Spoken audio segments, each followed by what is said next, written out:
pessoal.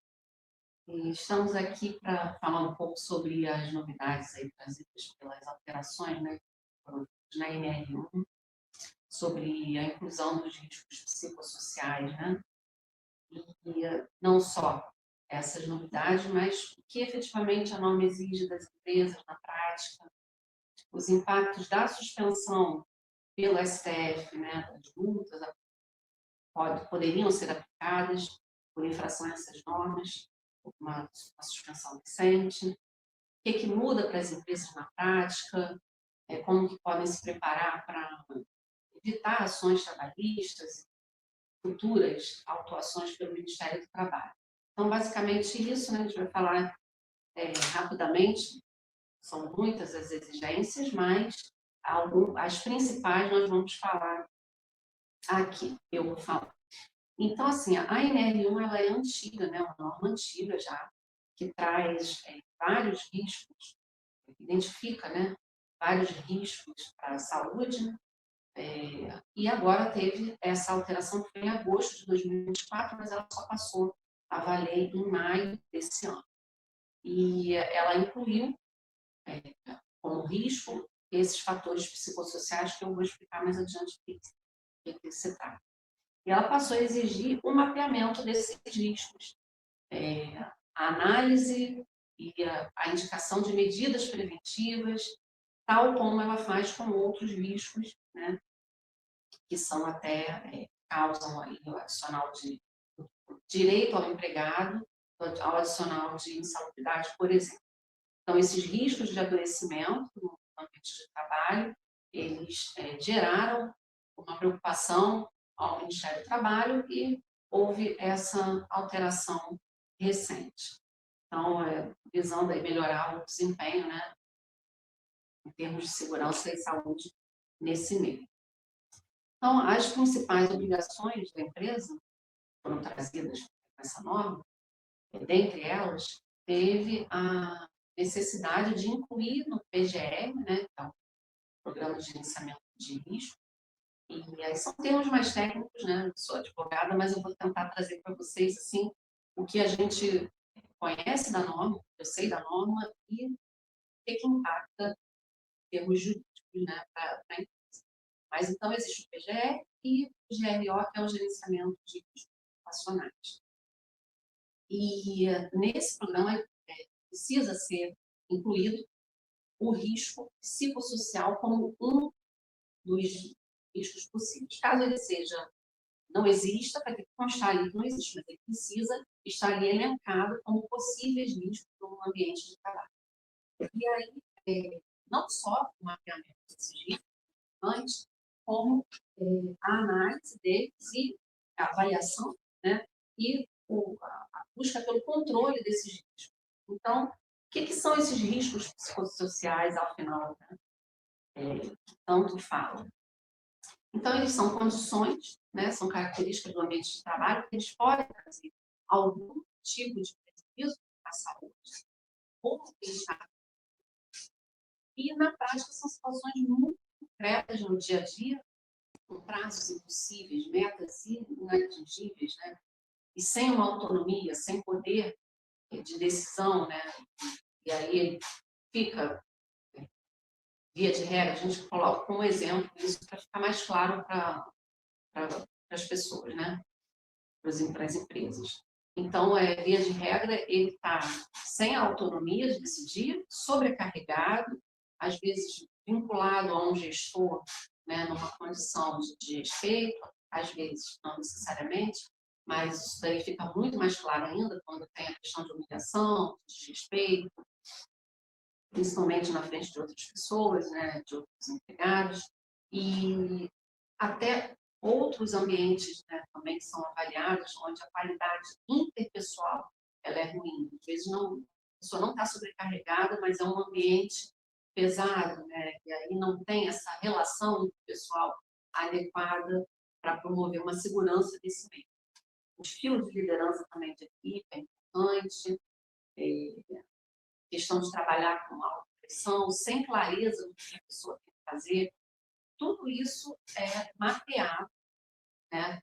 agora essa obrigação de fazer o mapeamento desses riscos e é importante para as empresas também, porque traz mais segurança, até mesmo numa ação trabalhista, quando você tem esses elementos muito delineados, para demonstrar que, eventualmente, um problema na saúde mental que aquele empregado tenha defasada pode ser um fator externo, não relacionado ao ambiente de trabalho. Então, quando eu tenho isso delineado no PGR, no meio de RO, você consegue fazer a demonstração dessa análise. E aí, outras questões também podem ser avaliadas para demonstrar que aquele ambiente não está adequado. É o aumento de afastamentos, de turnover, né, que é o pedido de demissão constante, né, é aquela alta rotatividade, a queda na produção. Então, todos esses elementos aí, eles acabam refletindo, né, demonstrando que o ambiente ele não está adequado. Inclusive, nós tivemos uma live recente da nossa parceira Múltipla, que foi bem interessante, e a Renata Torres trouxe aqui de forma muito esclarecedora muitas questões aí que são mais técnicas, né? Na área dela, tem uma empresa que faz esse mapeamento, e aí ela demonstra muito, de forma muito, muita propriedade, que é necessário uma integração, há uma multidisciplinariedade, são psicólogos envolvidos, psicólogo envolvido, jurídico, a gestão, e aí os profissionais da área de segurança e saúde do trabalho, todos eles empenhados em fazer esse mapeamento e demonstrar da melhor forma possível que se existe algum risco, ele pode ser controlado e de que forma. É isso que a empresa precisa ter em mente e mudar um pouco a visão para que não tenha autuações, né? E até os impactos nas ações na justiça do trabalho. Mas, justamente por ser uma questão de serem critérios muito subjetivos, às vezes, né? Que estão, né? Às vezes não. Na NR existem critérios não, questões subjetivas que fazem com que a inexistência de critérios prejudiquem as empresas. Por quê? Por isso mesmo que foi suspensa por 90 dias a norma em alguns aspectos.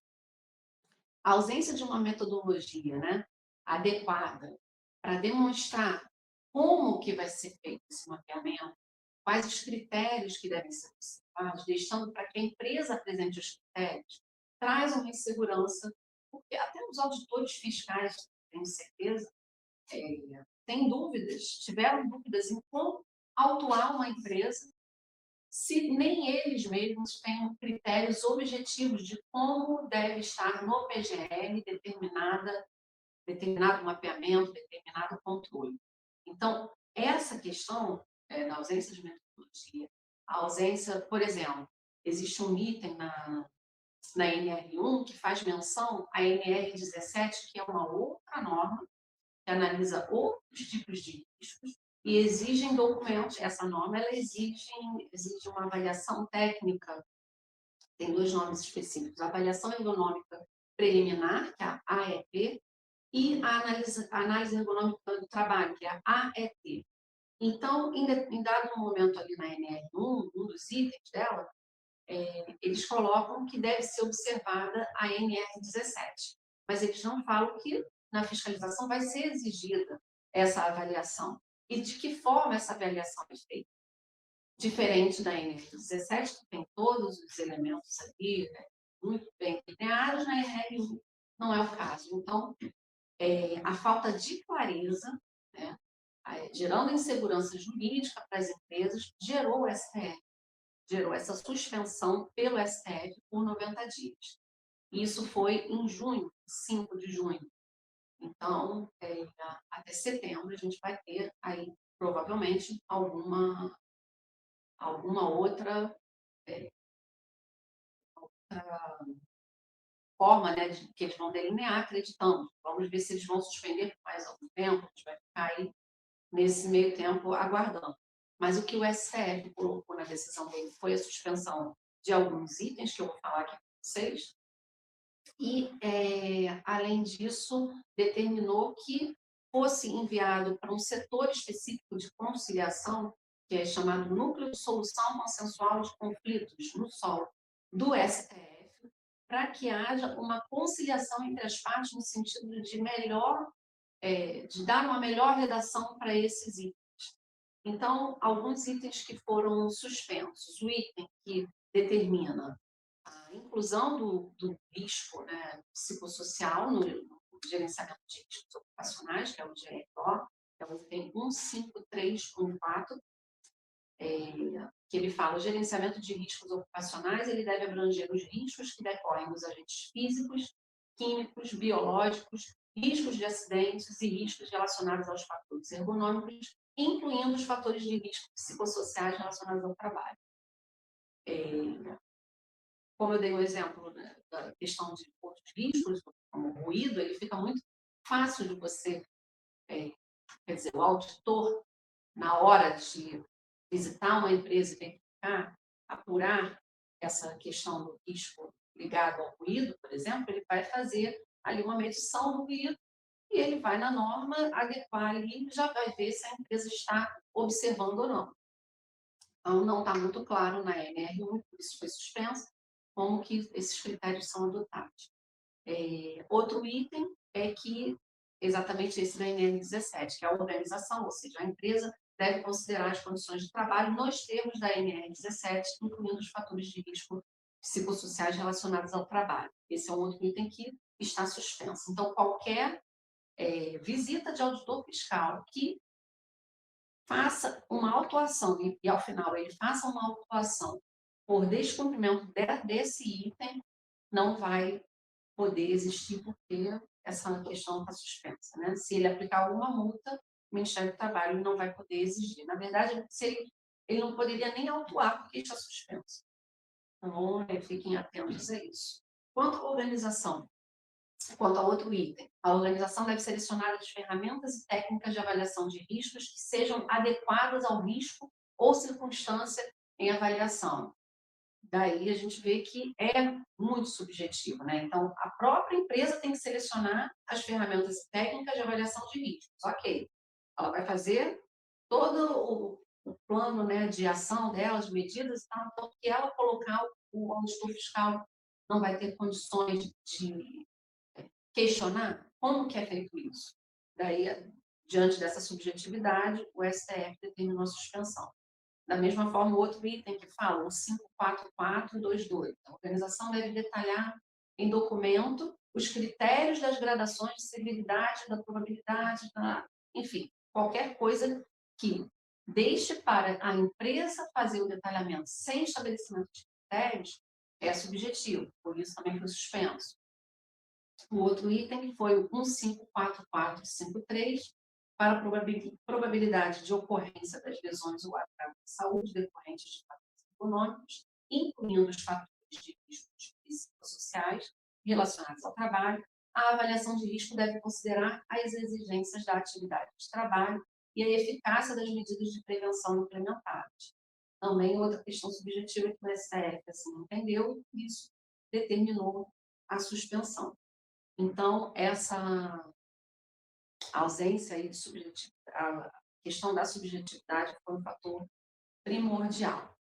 Porém, não significa que as empresas não devem observar essa NR, não devem, as empresas não devem acreditar que essa suspensão significa que está suspensa também a gestão desses riscos psicossociais. A questão da saúde mental do trabalho, como foi falado pela Renata Torres nessa live que eu mencionei, ela é a terceira causa de afastamento por doença, né, ocupacional. Então, no meio do trabalho. Então, isso aí com certeza está sendo muito preocupante para o Ministério do Trabalho e eles vão exigir, obviamente, que haja essa prevenção. Então, na decisão da STF, inclusive, eles colocam isso de forma muito clara, que não estão suspensas as obrigações de observância da prevenção, né, no caso, para que esses riscos não atinjam os empregados, né? Então, foi deferida aí a suspensão e apenas quanto à eficácia sancionadora das normas, ou seja, eficácia para aplicar multas, né? E aí eles estão fazendo essa consideração com relação também à necessidade de observar, ainda assim, a norma no tocante à prevenção de doenças, né, mentais, enfim. E aí, como que a empresa pode se preparar para evitar essas autuações, né, ainda que seja futuramente, mas isso vai acontecer, isso daí certamente em pouco tempo vão resolver essa questão, e ações trabalhistas. Então, a melhor forma, com certeza, é a contratação de profissionais adequados, que tenham essa técnica, né, de segurança e saúde do trabalho. E aí, como eu falei, tem empresas específicas e muito sérias que atuam nessa área para fazer um mapeamento do risco. E, às vezes, assim, foi o que eu falei lá no início, é uma questão que pode gerar um custo para a empresa, mas de forma preventiva vai ser atuado, porque a empresa vai ter elementos para demonstrar que se calçou, né, que tentou prevenir, e até numa ação judicial você consegue fazer com que o advogado defenda melhor a empresa, apresentando uma documentação mais concreta, né, mais completa, e aí vai ter realmente uma prova concreta de que a empresa está preocupada com aquilo e que a questão da saúde mental que envolve aquele empregado é um fator externo e que não pode ser considerado ali que o ambiente de trabalho é adequado. É essa a visão que a empresa deve ter e não pode perder de vista, né? É, e aí é um detalhe porque as empresas às vezes confundem, né, a gestão de risco com ações pontuais de bem-estar, né, que chama, que é uma palestra do Setembro Amarelo, por exemplo, um aplicativo de meditação e acha que isso daí é suficiente, um questionário simples, onde coloca ali por e-mail para todos, que podem ser enviados os formulários, vai ser de forma anônima, mas não adianta nada disso se você não implementa, não demonstra de forma clara, e aí só mesmo pelo PGR, você demonstra quais são as medidas que estão sendo adotadas para para a organização, né, para evitar esses problemas com a saúde mental do empregado. E aí, mesmo que passe essa suspensão, depois, né, desses 90 dias e tenha uma autuação que permita essa autuação, comprovando apenas com essas medidas aí, como eu falei, de aplicativo de meditação, ou uma outra palestra, não vai ser suficiente para demonstrar. Tem que estar no PGR. Então, é importante que as empresas já se preocupem de antemão em contratar bons profissionais para fazer esse mapeamento. E não adianta também fazer de uma forma esporádica, né? Vou fazer de 2 em 2 anos, que é o prazo aqui, o PGE, o prazo de validade. Ele é um processo contínuo e pode ser desatualizado, né? Pode ficar desatualizado, e justamente pela alta rotatividade, digo, num ambiente que existem esses riscos. Daí o auditor fiscal vai avaliar com certeza se ele tem um PGR de anos atrás, onde existe esse risco psicossocial ali delineado, e que vai adiantar apresentar de um ano atrás, se hoje, em dia, são outras pessoas que estão no local. É óbvio, né, que essa suspensão veio a calhar justamente porque não existem critérios e a gente espera que eles sejam bem delineados depois dessa suspensão. Então, a gente vai esperar que venham critérios para que as empresas possam entender melhor o que precisa constar nesse PGR. Mas que, de antemão, a empresa deve se preocupar em contratar esses profissionais, isso é fato. E não dá mais para aguardar. É preciso ter essa documentação em mãos. Até porque as multas elas variam de R$ 636.304, e varia de acordo com a quantidade de empregados, né? E ela tem uma variação, uma gradação, né, que varia de até 10 empregados, a última faixa é mais de 1.000 empregados, então tem essa variação, e também a questão da reincidência. Então, quando tem reincidência, a multa já vai ser de 6.304. Isso hoje, né? Todo ano essa tabela de multas do Ministério do Trabalho, ela é atualizada. Então, a cada reincidência, mais de R$ 6.000. Então, é importante que as empresas se preocupem não só com a saúde mental dos empregados, mas também com o que vai doer no bolso aí do empresário. Então, eu acredito que depois, né, passada esse período de suspensão, a gente tem realmente algumas mudanças na norma, é isso que todos esperam. Ainda em agosto há a previsão de uma nova sessão, então a gente vai ficar aqui atento para quais vão ser as próximas medidas aí adotadas, se vai ter alguma alteração de norma, espero, para que depois, até se for o caso, a gente faça uma nova live aqui para esclarecer melhor, né?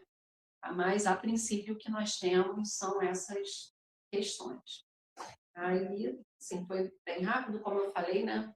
Mas é claro que tem vários outros itens na ANR1 que merecem atenção, que não foram suspensos, mas somente um profissional da área mesmo, que é interessante que a empresa tenha aqui, bem à frente da empresa, para poder dar melhores orientações.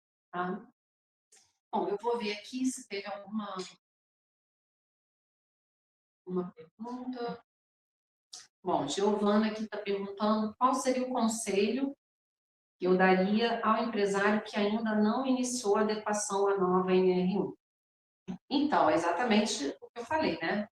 Já de antemão, contratar, às vezes a empresa já tem uma clínica de medicina do trabalho, e como é uma questão muito recente, né, para eles, é bem interessante que tenha já uma equipe multidisciplinar para fazer esse mapeamento de risco.